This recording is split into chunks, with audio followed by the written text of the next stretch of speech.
பாத்தீங்கன்னா கல்யாணம் ஆகி 5 வருஷம் ஆகுதுங்க, சந்தோஷமே இல்லைங்க. டேய், கல்யாணமும் பண்ணிக்கணும், சந்தோஷமா இருக்கணும், எதுக்கு? ஏதாவது ஒண்ணுத்துக்கு ஆசை பண்ணும்.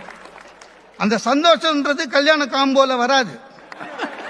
இது இல்லைங்க. அதுக்கப்புறம் சொல்றான், பேசாம சாமியாரா போயிடலான்னு நினைக்கிறேன்னு. அட லூசு, சாமியாரே சந்தோஷமா தனியா தீவு வாங்கின்னு இருக்கிறான். இன்னைக்கு உலகத்திலே ரொம்ப மகிழ்ச்சியான ஒரே ஆள் அவன் தான் சார். இல்ல உண்மைதானே?